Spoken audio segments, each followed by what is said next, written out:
tendency to call all 12-foot skeletons Boris. There's a reason.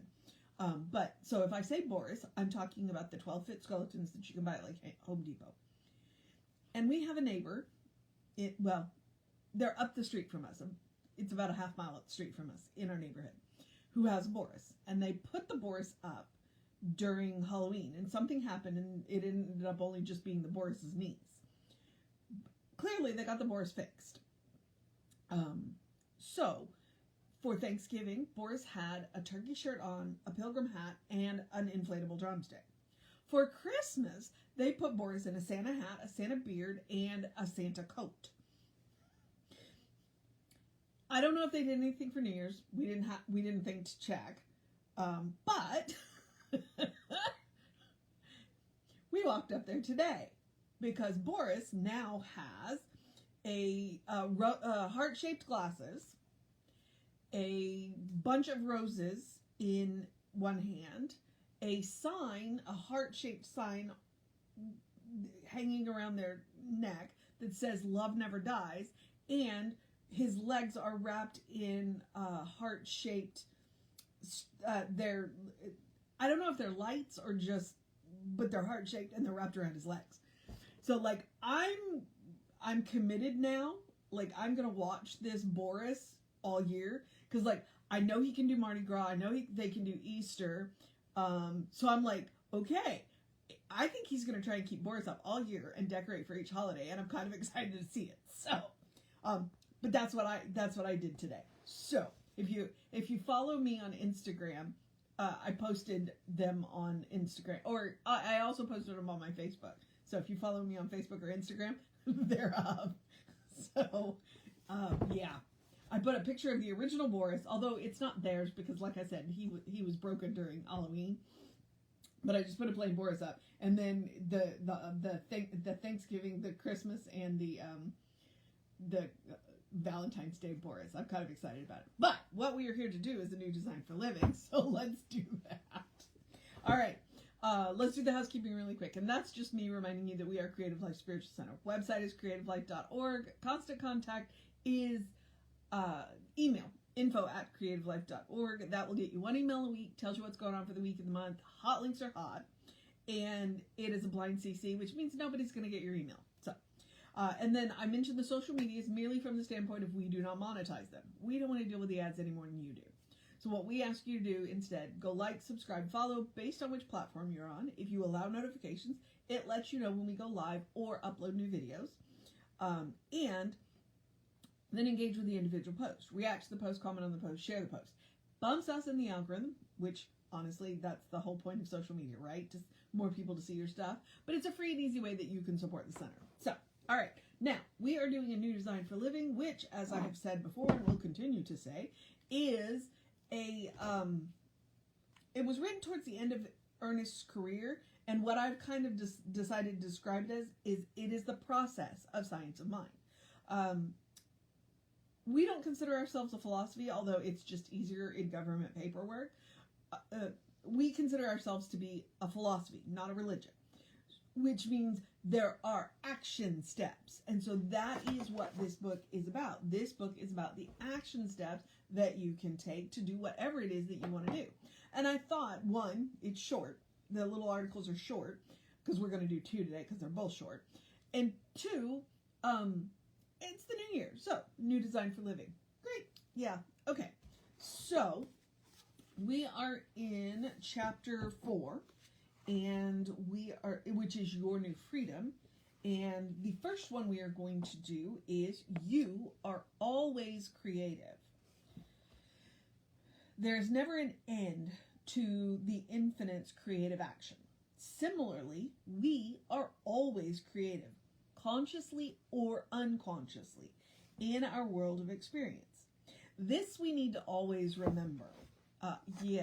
Because when we are unconsciously creative, that's when we can make stuff we don't want to happen. So it's really a good idea to remember, especially if you're in strong emotion, because that's where your power is. Your power is in your strong emotions. And so it's kind of a good idea to, when you are caught up in strong emotions, to remember that you are creating in those moments. So, all right, we are always creative, but is what we are creating what we most desire? There's also another aspect to creativity which resides at the center of us. Life in us always needs to be expressed.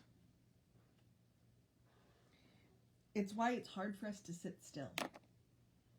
Because, you know, that life, that's the, if we could be said to have a purpose, that is it, to express life.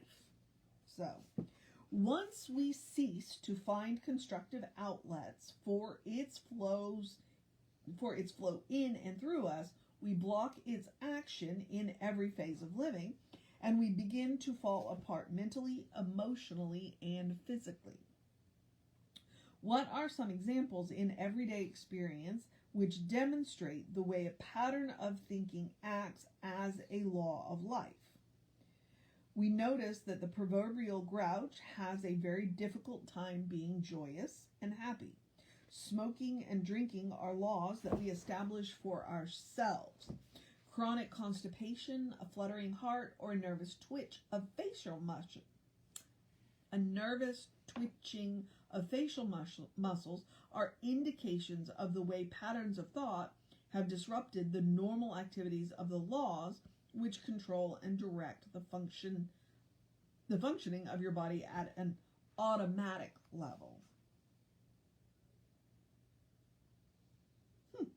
Okay. All right. And, you know, science backs him up on this. When we are not,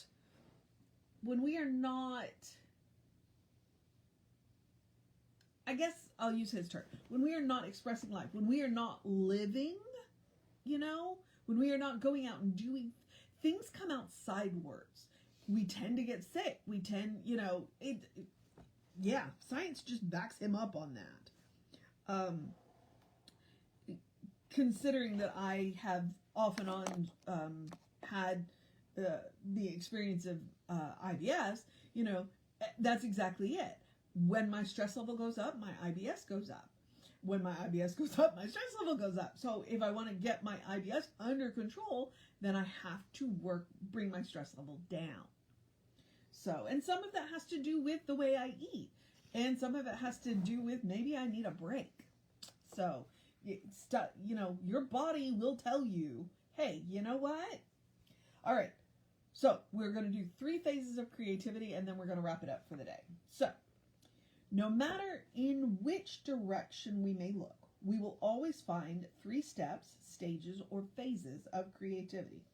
We find that there is spirit, consciousness, mind, or intelligence.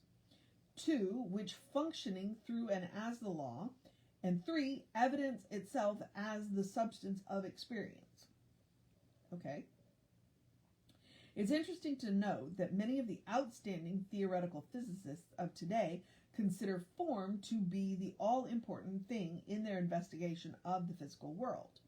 Erwin Schrödinger, one of the most brilliant of contemporary theoretical physicists, was awarded the Nobel Prize for his work on wave mechanics, feels that form, not substance, is the essence of things. The new idea is that what is permanent in ultimate particles is their shape and organization. What is it that creates the form, that determines the shape or nature of things? This, they say, is in the realm of the intangible, the invisible. This thing of thought, the spiritual, may be the source of new forms to be filled by substance in accord with the law. There is no reason whatsoever not to believe that the same sequence of creativity exists in our lives. We think, our thoughts operating through law become our experience. Our thought creates the form or pattern, which is the mold or substance of our experience. Okay, I have no idea what the point of that article was. I don't know, because that's it. That's where it stops. I'm just like, okay, what did I just read? Huh? 3 phases of creativity. Okay, so there's the spirit, there is the function, and then there's the evidence. All right? I don't see how he calls that phases of creativity.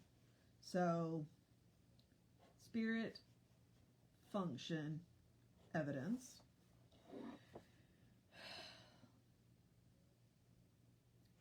I get where physics focuses on the form. I get where we don't focus on the form. I get where physics doesn't want to deal with the organizing principle. The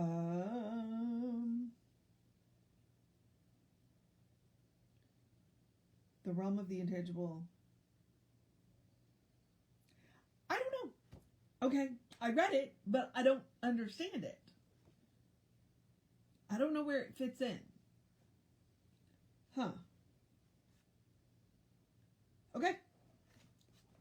It just says there's no reason whatsoever not to believe that the same sequence of creativity exists for us in our lives. What? Okay. All right. Maybe he will make it more clear tomorrow, because we're going to do it. Tomorrow is called Discover a New Friend. Oh, well, the good news is tomorrow's the end of the chapter. Because, like, what? 3 phases of... I don't... Okay. So, we're just going to wrap that up because, yeah, 3 phases of... Every now and again, you just have to go away and think about what you read. And I think with 3 phases of creativity, I'm going to have to go away and think of what I read. I got you were always creative. I get that. But 3 phases of creativity? I don't know what the point of that one was. So, I'm just going to close the book, put it away. Tomorrow we'll do Discover a New Freedom. As of right now, what we're going to do...